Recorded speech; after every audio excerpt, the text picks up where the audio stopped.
Hi guys, 30th September 2024 கான intraday market analysis பார்க்க போகிறோம். இன்றைக்கி எப்படி இருக்கிறதுக்கான சான்சஸ் இருக்குது அப்படின்னு பார்க்கலாம். ஸோ ஃப்ரைடே வீடியோவில் வந்து பார்த்துருந்தீங்கன்னா நான் சொல்லியிருப்பேன் நிஃப்டி 26,250 வந்து பிரேக் பண்ணிச்சு அப்படின்னா 26,350 வரைக்கும் போகிறதுக்கான சான்சஸ் இருக்குது ஃபர்ஸ்ட் டார்கெட் அப்படின்னு சொல்லியிருந்தேன். பட் நீங்கள் பார்த்தீங்கன்னா தெரிஞ்சிருக்கும் 26,250 வந்து பிரேக் பண்ணியிருக்கு. பட் வால்யூம் இல்லாதனால அங்கே சஸ்டெயின் ஆக முடியாமல் அங்கேருந்து ஒரு ஃபால் கொடுத்துருக்கு. எகெயின் வந்து பார்த்திங்கன்னா சப்போர்ட் வந்துட்டு 2600 சொல்லியிருந்தேன். அதை பிரேக் பண்ணால் மட்டும்தான் டவுன்ஃபால் இருக்கும் அப்படின்னு சொன்னேன். பட் அந்த ரீஜன் ரெண்டுமே வந்துட்டு அது சாட்டிஸ்ஃபை பண்ணாமல் ஒரு ரேஞ்ச் பவுண்ட் ஆகிருக்கு. ஸோ இன்றைக்கி மார்க்கெட் எப்படி இருக்கிறதுக்கான சான்சஸ் இருக்குது அப்படின்னு பார்க்கலாம்.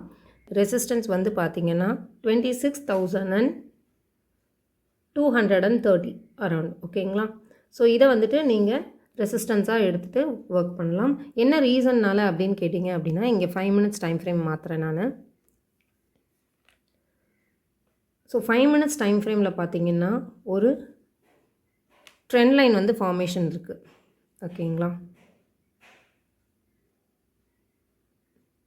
ஸோ ட்ரெண்ட் லைன் ஃபார்மேஷன் இருக்குது. ஸோ இந்த ட்ரெண்ட் லைனை வந்து பிரேக் பண்ணுது அப்படின்னா நமக்கு கன்ஃபர்மேஷன் வந்துட்டு 26,230 தான் கிடைக்கும். ஸோ இதை பிரேக் பண்ணால் மட்டும்தான் உங்களுடைய டார்கெட் வந்துட்டு அகெயின் எஸ்டர்டேஸ் ப்ரீவியஸோடைய ஹை வந்துட்டு நீங்கள் வந்துட்டு டார்கெட்டாக வைக்கலாம் 26,270. ஓகேங்களா? ஸோ இந்த ட்ரெண்ட் லைன் பிரேக் பண்ணி சஸ்டெயின் ஆகுதான்னு செக் பண்ணிவிட்டு ரீடெஸ்ட் எடுக்குதான்னு செக் பண்ணிட்டு அதுக்கப்புறமேல் வந்துட்டு என்ட்ரி எடுங்க. அண்ட் சப்போர்ட் வந்து பார்த்திங்கன்னா த சேம் 26,100. ஸோ 26,100 வந்து பிரேக் பண்ணுது அப்படின்னா அங்கேருந்து வந்துட்டு ஒரு சின்ன ஃபால் கொடுக்கறதுக்கான சான்சஸ் இருக்குது 26,100. ஓகேங்களா? ஸோ இது வரைக்கும் நீங்கள் வெயிட் பண்ணி வந்து ட்ரேட் பண்ணுற மாதிரி இருக்கும். அண்ட் பேங்க் நிஃப்டியோடைய மார்க்கெட் எப்படி இருக்குன்னு பார்க்கலாம்.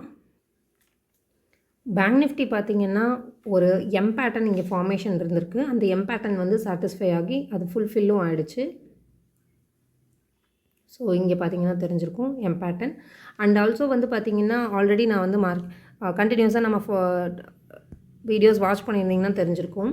ஸோ இது வந்து பார்த்திங்கன்னா இந்த இடத்துல ஒரு ரேஞ்ச் பவுண்ட் மார்க்கெட்டாக இருந்திருக்கு. ஸோ இதை பிரேக் பண்ணதுக்கப்புறமா தான் நல்ல ஒரு அப் மூவ் கொடுத்துட்டு எகெயின் அதே ரேஞ்ச் பவுண்ட்குள்ளே வந்து மார்க்கெட் இப்போ வந்து ட்ரேட் ஆகிட்டுருக்கு. அண்டு இன்னொரு விஷயம் வந்து பார்த்திங்கன்னா நான் ஃப்ரைடே வீடியோலேயே சொல்லியிருந்தேன். ஃப்ரைடே வந்துட்டு 54,100 அரௌண்ட் 110 அதுதான் வந்துட்டு நமக்கு சப்போர்ட்டாக ஆக்ட் ஆகுது. ஸோ அதை பிரேக் பண்ணிச்சு அப்படின்னா உங்களுக்கு அங்கேருந்து ஒரு ஃபால் கொடுக்கும் அப்படின்னு நான் சொல்லியிருந்தேன். அண்ட் அந்த ஃபால் வந்து பார்த்திங்கன்னா இங்கே வரைக்கும் சாட்டிஸ்ஃபை ஆகிருக்கு. அண்ட் வந்து பார்த்திங்கன்னா நீங்கள் இந்த இடத்துல எந்த இண்டிகேட்டர் நீங்கள் யூஸ் பண்ணியிருந்தீங்கன்னாலும் ஸோ இந்த இடத்துல உங்களுக்கு அந்த இண்டிகேட்டர் வந்து ஆக்டிவேட் ஆகிருக்கும். ஓகே, ஸோ இன்றைக்கி மார்க்கெட் எப்படி இருக்கிறதுக்கான சான்சஸ் இருக்குதுன்னு பார்க்கலாம். இன்றைக்கி மார்க்கெட்டுடைய சப்போர்ட் வந்து பார்த்திங்கன்னா 53,670. இன்றைக்கி வந்து பார்த்திங்கன்னா அந்த ரேஞ்ச் பவுண்ட்லேருந்து மார்க்கெட் உடச்சிட்டு வெளியே வரணும். அப்போ தான் வந்துட்டு உங்களுக்கு அங்கேருந்து ஒரு ஃபால் கிடைக்கிறதுக்கான சான்சஸ் இருக்குது. இன்கேஸ் வந்துட்டு மார்க்கெட் இங்கேருந்து ரிவர்சல் ஆகுது, இப்போ பார்த்திங்கன்னா இங்கே ஃப்ளாட்டாக ஓப்பன் பண்ணுறாங்க, இங்கே வரைக்கும் வந்துட்டு ரிவர்சல் ஆகலாம். ஆர்எல்ஸ் ஃபேக் பிரேக் அவுட் கொடுத்துட்டு ரிவர்சல் ஆகலாம், டச் ஆகாமையும் ரிவர்சல் ஆகலாம். ஓகே, ஸோ இங்கேருந்து வந்து ரிவர்சல் கொடுக்குறாங்க அப்படின்னா நமக்கு எது வந்துட்டு ரெசிஸ்டன்ஸாக ஆக்ட் ஆகும் அப்படின்னா 53,960. இது என்ன ரீசனுக்காக நான் சொல்கிறேன்னு உங்களுக்கு தெரிஞ்சிருக்கும். ஸோ பார்த்திங்கன்னா இங்கே வந்து ஒரு ரீட்ரேஸ்மெண்ட் எடுத்திருக்கு. அண்டு இங்கேயும் வந்து பார்த்திங்கன்னா சப்போர்ட் ஆக்ட் ஆகிருக்கு. எகெயின் இங்கேயும் ஸோ இங்கேயும் வந்து பார்த்திங்கன்னா ரெசிஸ்டன்ஸாக இருந்து அது பிரேக் அவுட் பண்ணியிருக்கு. ஸோ நமக்கு ஒரு அப்மூவ் பாசிபிலிட்டிஸ் இருக்குது அப்படின்னா 53,970 வந்து பிரேக் பண்ணி சஸ்டெயின் ஆகணும். நல்ல வால்யூமோடு இருந்தால் மட்டும்தான் அப் ட்ரெண்ட் பாசிபிள். ஓகே.